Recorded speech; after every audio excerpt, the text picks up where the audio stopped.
অভিনন্দন। শ্রেণী দ্বাদশ বিষয় ব্যবসা সংগঠন ও ব্যবস্থাপনা দ্বিতীয় পত্র অধ্যায় সমন্বয় সাধন পার্ট 1। আমি মোহাম্মদ মাহবুব হাসান, সিনিয়র প্রভাষক ব্যবস্থাপনা, Ghatail cantonment public school and college, Shahid Salahuddin সেনানিবাস, ঘাটাইল, টাঙ্গাইল। সুপ্রিয় শিক্ষার্থী, তোমরা কেমন আছো? নিশ্চয়ই ভালো আছো। আমরা আগেই তোমাদেরকে বলেছি যে আজকে আমাদের পাঠের বিষয় হলো সমন্বয় সাধন। আর নিশ্চয়ই তোমরা ছবিতে দেখতে পেয়েছো চারটি হাত। এই চারটি হাত হলো একে অপরের সাথে সমন্বয় করা। আমি একটি বিষয়ের মাধ্যমে বিষয়টি তোমাদেরকে উপস্থাপন করতে চাচ্ছি। জনাব ইকবাল মাহমুদ একটি প্রতিষ্ঠানের প্রধান নির্বাহী কর্মকর্তা, সিও। তিনি তার অধীনস্থ সব বিভাগ উপবিভাগের কাজের নিয়মিত খোঁজখবর রাখেন। কোথাও কোনো সমস্যা হলে তা সমাধানের জন্য দ্রুত পদক্ষেপ নেন। কোনো বিভাগে কাজের চাপ বেশি হলে সেখানে নতুন কর্মী নিয়োগের চেষ্টা করেন। কোথাও অবিরত কর্মী থাকলে তাদের জন্য অন্য জায়গায় কাজে লাগানোর ব্যবস্থা করেন। কোনো উপকরণগত বাধা থাকলে তা নিরসনের ব্যবস্থা করেন। এভাবে সব সময় তদারকির মাধ্যমে তিনি উক্ত প্রতিষ্ঠানকে একটি প্রতিষ্ঠানে রূপান্তর করতে সক্ষম কি হন। এই যে কাজগুলো করে থাকেন, এই কাজগুলোকে আমরা কি বলি? সমন্বয় সাধন। তোমরা দেখতে পাচ্ছ যে কি নৌকা, এই নৌকার প্রত্যেকটি ব্যক্তি যদি সমতলে কাজ করে তাহলে একমাত্র আমরা লক্ষ্যে পৌঁছাতে পারবো। তাই আমাদের আজকের পাঠ্যপুস্তক বিষয় হলো সমন্বয় সাধন। আমরা শিখন ফল, এই পাশে শিক্ষার্থীরা কি শিখতে পারবে? সমন্বয় সাধন কি তা বলতে পারবি, সমন্বয় সাধন নীতিমালা সমূহ বর্ণনা করতে পারবে। আমি ইতিমধ্যে তোমাদেরকে সমন্বয় সাধনের বিষয়টি কি ব্যাখ্যা করেছি, বুঝিয়েছি। এখন বিষয়টি হলো সমন্বয় সাধন কি। সমন্বয় সাধন হলো প্রাতিষ্ঠানিক লক্ষ্য অর্জনের নিমিত্তে প্রতিষ্ঠানে নিয়োজিত বিভিন্ন ব্যক্তি ও বিভাগের প্রচেষ্টাগুলিকে একসাথে গাঠিত, সংযুক্ত ও সুসংহত করার প্রক্রিয়াকে সমন্বয় সাধন বলে।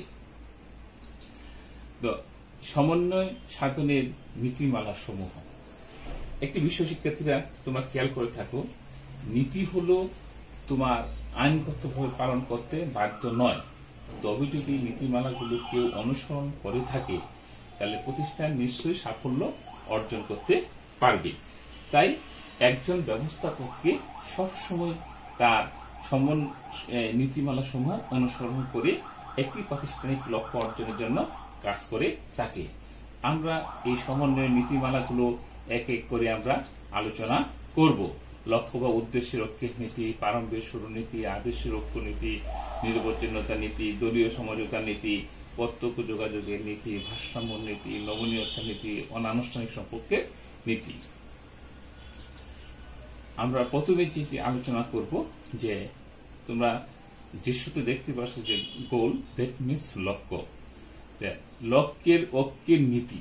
সমন্বয় সাধনের যে প্রথম কাজটি হলো, সেই কাজটি হলো লক্ষ্যের ঐক্য নীতি। প্রতিষ্ঠানের মূল অভিপ্রায়কে লক্ষ্য বলে। সঠিক সমন্বয় ব্যবস্থা প্রতিষ্ঠা করতে হলে ব্যক্তির প্রচেষ্টা, বিভাগীয় এবং প্রাতিষ্ঠানিক লক্ষ্য উদ্দেশ্যের মধ্যে সামঞ্জস্য থাকতে হবে, অন্যথায় প্রতিষ্ঠানে বিশৃঙ্খলা দেখা দেয়।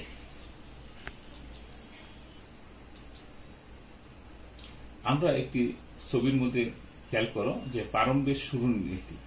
জেলেরা সেখানে মাছ ধরার জন্য চেষ্টা করতেছে। দ্যাট মিনস এই নীতি অর্থ হলো লক্ষ্য বা উদ্দেশ্য নির্ধারণ করতে হবে। দ্যাট মিনস আমি কি কাজ করব সেই লক্ষ্যটা আমাকে থাকতে হবে, উদ্দেশ্য থাকতে হবে। পরিকল্পনা তৈরি ও কাজের শুরুতেই সমন্বয়ের ব্যাপারেও চিন্তা ভাবনা করা হয়। আর শুরুতে সমন্বয় নিশ্চিত করতে না পারলে মাঝপথে বা অর্ধসমাপ্ত অবস্থায় বিভিন্ন বিভাগ, উপবিভাগ ও কর্মপ্রচেষ্টার মধ্যে সমন্বয় সাধন করা অনেক কঠিন হয়ে পড়ে। তাই শুরুতে প্রারম্ভিক নীতি অবলম্বন করতে গিয়ে হবে। আমরা এখানে দেখো একজন পুলিশ একজন মোটর বাইককে নির্দেশনা দিচ্ছে।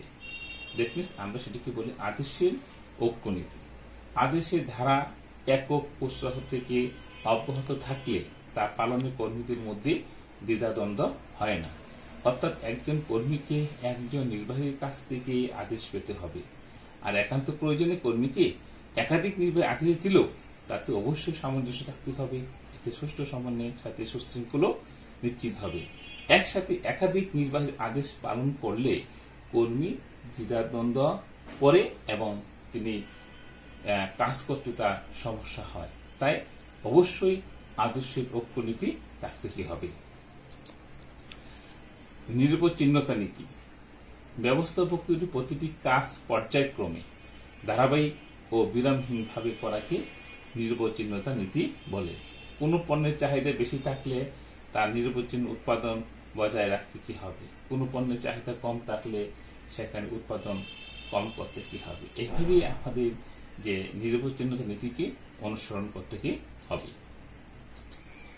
আমরা এই ছবিতে খেয়াল করো যে সেখানে একজন নির্বাহী বসে তার অধীনস্থের সাথে কথা চালিয়ে যাচ্ছেন। দ্যাট মিনস একজন বিক্রয় কর্মী তার বিক্রেতাকে পণ্য বোঝানোর জন্য চেষ্টা করতেছেন। দ্যাট মিনস দলীয় সমঝোতার নীতি। একক প্রচেষ্টার চেয়েও দলগত প্রচেষ্টা অনেক বেশি কার্যকর। দলীয় প্রচেষ্টাকে সমন্বিত করা গেলে যে কোনো জটিল কাজই সহজ করা যায়। তার প্রতিষ্ঠানের লক্ষ্য অর্জনে সমন্বয়ের মাধ্যমে দলীয় প্রচেষ্টাকে উৎসাহিত করতে হবে। ক্রিকেট খেলা বা ফুটবল খেলা একক প্রচেষ্টায় কোনো লক্ষ্য অর্জন করা যায় না। যদি তাই যেত তাহলে আমরা এই আর্জেন্টিনা মেসি একক নৈপুণ্য দেখিয়ে তিনি দলকে বিশ্বকাপে জেতাতে পারতেন, কিন্তু দলীয় সমঝোতা না থাকলে তিনি তার দলকে বিশ্বকাপ জেতানো কোনো ক্রমে সম্ভব না। তাই দলীয় সমঝোতা নীতি অবশ্যই অনুসরণ করতে হবে। প্রত্যক্ষ যোগাযোগের নীতি। প্রত্যক্ষ বলতে সরাসরি, ডাইরেক্ট। নির্বাহীরা ব্যক্তিগতভাবেও কর্মীদের সাথে সরাসরি যোগাযোগ করে নির্ভুল তথ্য সরবরাহ করতে পারেন। তারা অধীনস্থদের সাথে সরাসরি আলাপ আলোচনা ও মত বিনিময়ের মাধ্যমে কর্মীদের সুখ দুঃখ, আশা আকাঙ্ক্ষা, সুবিধা অসুবিধা প্রভৃতির ব্যাপারে বিবেচনা করেও প্রয়োজনীয় পদক্ষেপ নিতে পারেন। এভাবে প্রতিষ্ঠানের সব বিভাগ, উপবিভাগ বা শাখা কর্মীদের মধ্যে পারস্পরিক সম্পর্ক ও প্রত্যক্ষ সংযোগ প্রক্রিয়াকে সহজ করে থাকে। যেমন তুমি যদি সরাসরি একজন অধীনস্থ কর্মীদেরকে বাজারে পেয়ে যদি তার খোঁজ খবর নিতে পারো, তাহলে সেটাও কিন্তু আমাদের প্রত্যক্ষ যোগাযোগের নীতির মধ্যে কি পড়ে। আমরা আরেকটি বিষয় খেয়াল করব, যে এটাকে বলা হচ্ছে যে নমনীয়তা নীতি। দ্যাট মিনস ভারসাম্যের নীতি। প্রতিষ্ঠানের প্রতিটি বিভাগ ও উপবিভাগের বন্টিত কাজের মধ্যে সমতা বজায় রাখার নীতি হলো ভারসাম্য নীতি।